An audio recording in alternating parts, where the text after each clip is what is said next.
Being great at sales is essential to your business and your career, but you and I both know that the stress of selling and dealing with constant rejection can be an emotional drain.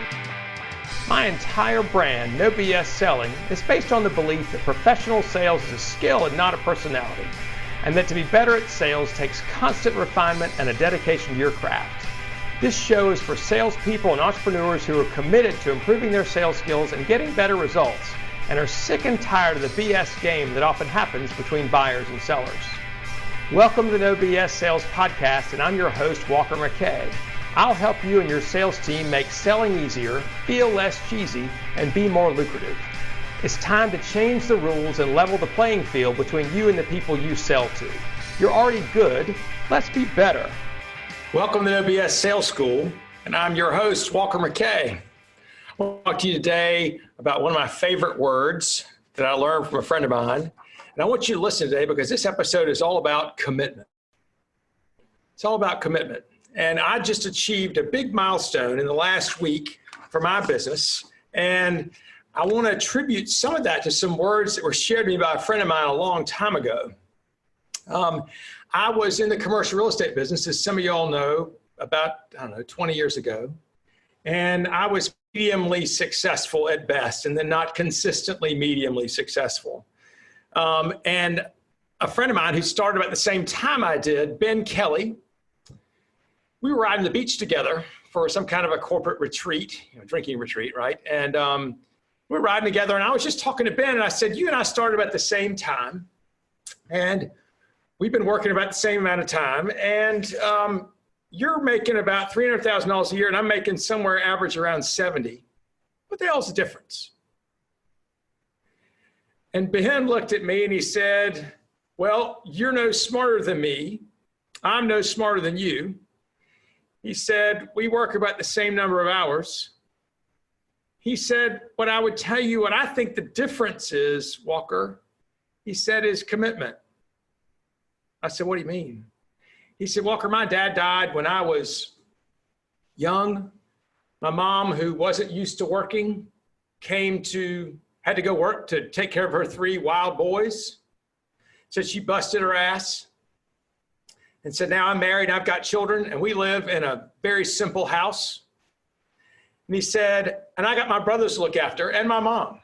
And he said, if shit goes wrong for me, he said, a lot of people get hurt. They get left out. And he said, it's up to me to take care of them. He said, I'm absolutely 100% committed to being successful in this business because I have no choice. He said, you, on the other hand, you had no kids, no wife. And he said, if things really go shitty for you and you don't make any money, you don't make enough money, he said, theoretically, you could go back to your dad and say, hey, Dad, I need some money. And your dad could and would give you some money. He said, so I'm not so sure you're all in like I'm all in. And I don't know if I processed all that at the time. I probably took some slight offense to that. But it was true. Maybe not in all the details, but in most of the details, right? There was a level of commitment that Ben had that I didn't possess at the time at 30 years old or 28 years old, whatever it was. Because I was looking around for a better option. Was always open to that, expecting a better option to come around the corner. And reality is those things don't happen to people like me, or I don't see them. So let's roll the clock forward about 15, 18 years to last year. And I'd started my new business. I'd started over at age 50 and started in the training business about 2 years ago. And had this vision, this idea for growing my business. Had some people that were helping me, and it was okay. But I'd reached a point where it wasn't growing anymore, or it wasn't looking easy. And sadly, it was just below the line that I had to have to pay my bills. Just that awful place where it's just you're kind of drowning one month and you can breathe the next, and drown 1 month and breathe the next. And it sucked. I don't know if y'all have ever been there before. It sucks. And so I start watching this funny guy, or this weird guy, funny guy on Twitter or Instagram or LinkedIn or all those. It's a guy named Hank Norman. And I watched Hank, and first he was amusing to me because he just was so straight up. And then what I found was every time that he tweeted something or posted a video, I noticed that it was talking directly to me. Hank was speaking to me about my issues. I didn't notice it at first, but all of a sudden I was like, holy shit, how does this guy know what I'm dealing with? But he knew. He knew just the information I had to have. And so I started retweeting his stuff and commenting on his stuff. And then he had something called the Hank Norman Challenge, which is where you send him a video, and he's a video coach, among other things, right? He teaches people to be stars. So he said, send me one of your videos and he does this to everybody, send one of your videos and I'll review it. Tell you what you can do better. So I sent him one of my videos that I've been doing for a while, and he sent me a thing back, said, good. I was like, holy shit, that's great. I talked to the man. So I was very excited and moving on, and I was getting good feedback.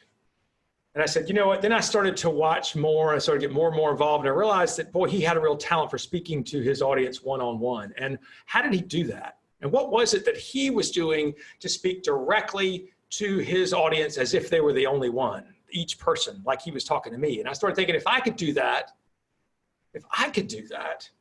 that could be worth millions of dollars to me. And so I started reaching out to him on Twitter and some other things and trying to get a meeting with him. And he said, you know, blah, blah, blah, kept getting put off. And then they had this show. He and his partner had this show on some kind of, I don't know if it was on Facebook Live or something, where you could call in with a marketing question. And so I got on the list to do that. It's my next brush with stardom. And I get on the phone and I get up and my question comes up, and I've got Hank and Steve there on the other end of the phone, or looking at them, whatever. And they said, go ahead, Walker. And I said, all right, guys, here's my question. The name of my business is No BS Sales School. And I said, a lot of people around Columbia are telling me that name will never scale, that a lot of people, nobody in a big corporation can recommend something like No BS Sales School to their people, that no board of directors would approve that. And I was just kind of curious, how much of that is just local BS? What do you guys think, you big shots? And they said, we don't think that's a problem. They asked me a couple of questions, and they must have noticed some hesitation in my voice. And pretty quickly, within about 3 minutes of being on the phone, Steve said to me, it doesn't matter what the damn name is. You're not really committed to fix the thing anyway. Click. And he hung up. I was like, holy shit. I just got called on my commitment to fix something. And it rang back to my conversation with Ben. I was like, holy shit. And I was mad. Then I realized that I need to be mad at myself because I wasn't committed, because I was too scared. I was too scared. And I knew it because I'd been to the precipice before, right? And I had backed down. I was too scared. And so probably the next day or the day after, I said, damn it, I got to fix that. And so I texted Hank, or I sent him a message on one of the social media channels, said, I got to talk to you and Steve. I want to hire you. And so I get a meeting with those guys on the phone. And I said, I need to know what you know. You called me out on my not being committed, and you were right. But now I am. I'll do whatever it takes. I want to build and grow a national business. I want to be able to do the things that I never dreamed of. I don't want to be limited by my own beliefs anymore. I want to know how to talk to people like you guys talk to people. I want to know how to reach that audience, how to scale.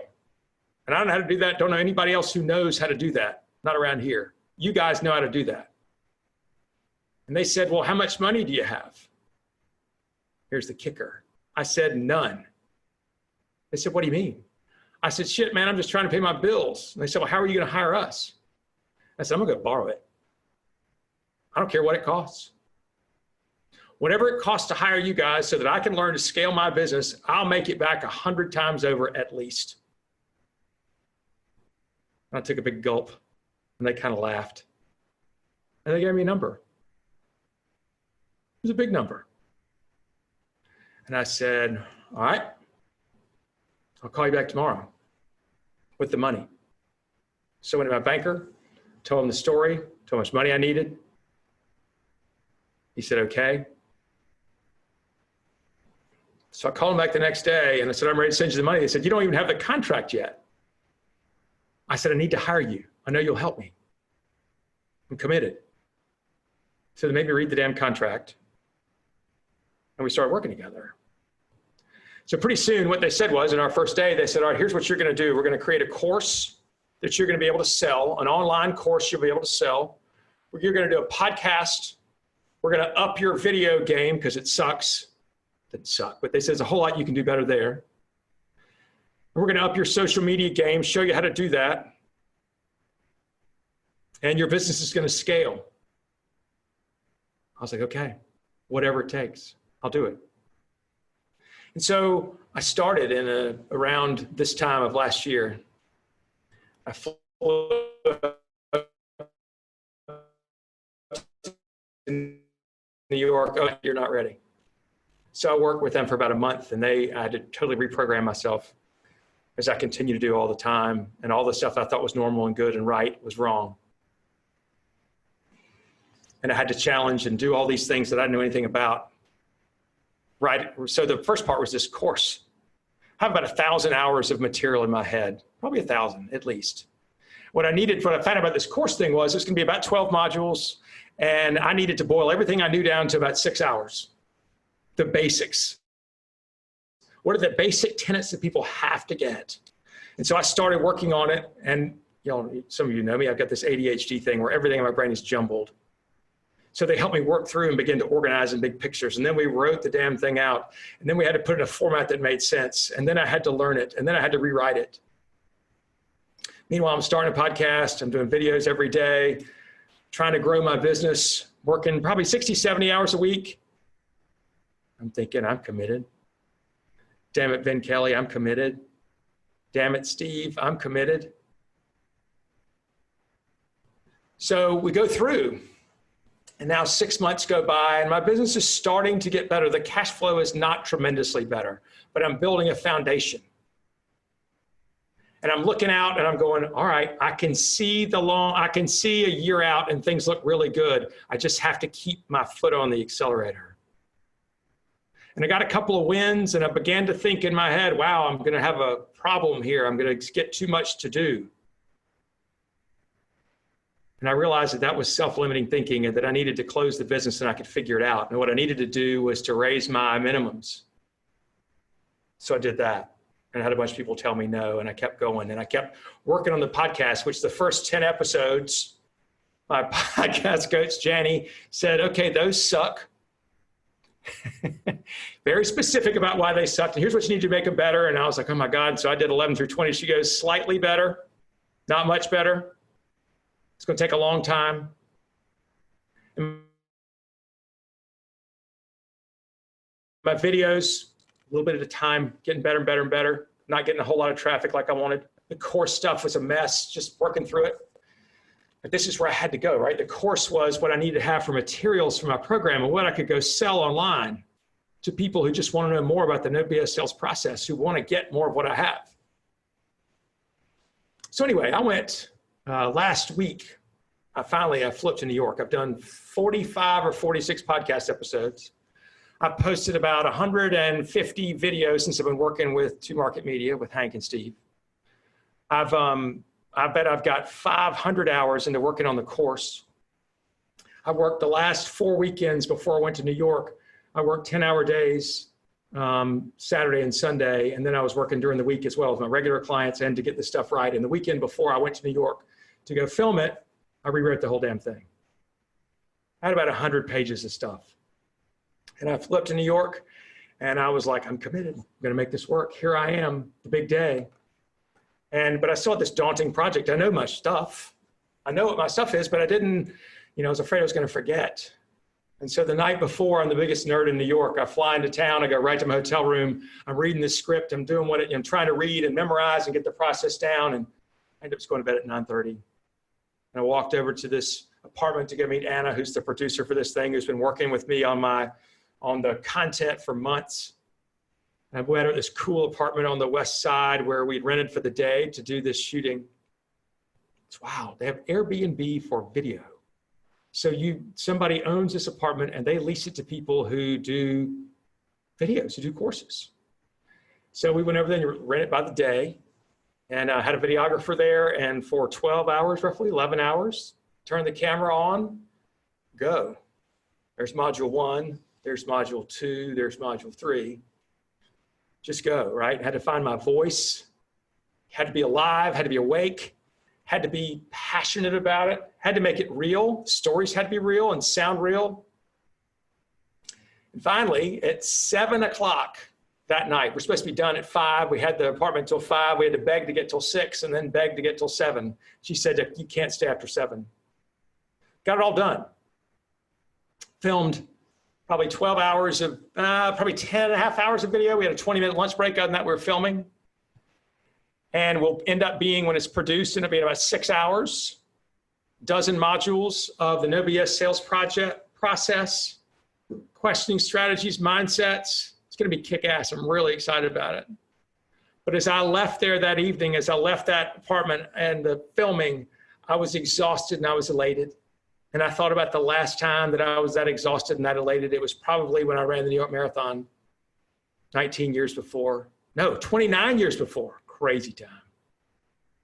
And that was something too, it was all about the commitment. I committed to train for that, committed to do whatever it took, and run in the rain and gave up alcohol for a while and all those kind of things. So, commitment. Committed to the process. When I've realized is by doing the course, the commitment, it doesn't end there. The course is just another step. A step I needed to take that was far and beyond bigger than anything I ever imagined. The podcast was bigger than anything I ever imagined. It's scarier and harder than it looks. And the video stuff, I spent hours and hours and hours and hours and hours, and finally I'm getting comfortable with it. But it's hard to show your real self on video, and that's what I've been really trying to work, to show the personality, to show that stuff. Past 12 months, I've gotten my ass kicked in so many ways, it's even hard to describe it. And it's been exciting, and it's been hard, it's been painful, and it's okay. And what I know is it's going to be okay. And I just have to keep pushing. And when's the time? People ask me, so how many videos do I have to do until I get this? Or how many podcasts do I have to do? Or how many meetings or sales calls do I have to do? I'm like, you just got to keep doing them. You got to be committed to your own success. And if there's something that you're not fully committed to, you won't do it. So here's to you, Ben Kelly, for helping me realize the commitment thing. I appreciate you very much. Thanks to Hank and Steve for helping me get here, to Janie and to Anna and others who helped coach me. Again, made a big step last week, getting the video done. We'll be out, like I say, for sale. Probably in February, you'll hear a lot more about it. But in the meantime,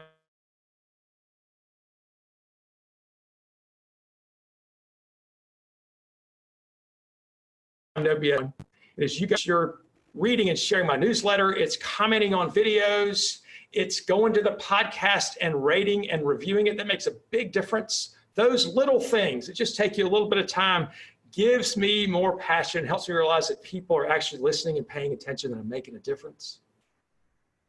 My goal, as a lot of you know, is I want to cut the number of really crappy salespeople in the world in half. If we can cut them in half, if we can cut that number in half, make a tremendous difference in the world and how we treat each other. It's a big deal. Help me with that. Share this stuff.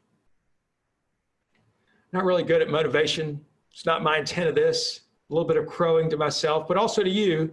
Check your commitment level. How committed are you to getting better? Where will you draw the line on your commitment? How much is that costing you? What are you willing to do about it? Walker McKay, the No BS Sales Podcast. Thank you so much, No BS Sales team. I love you, and I appreciate your paying attention and sharing this. And I'll look forward to talking to you again soon.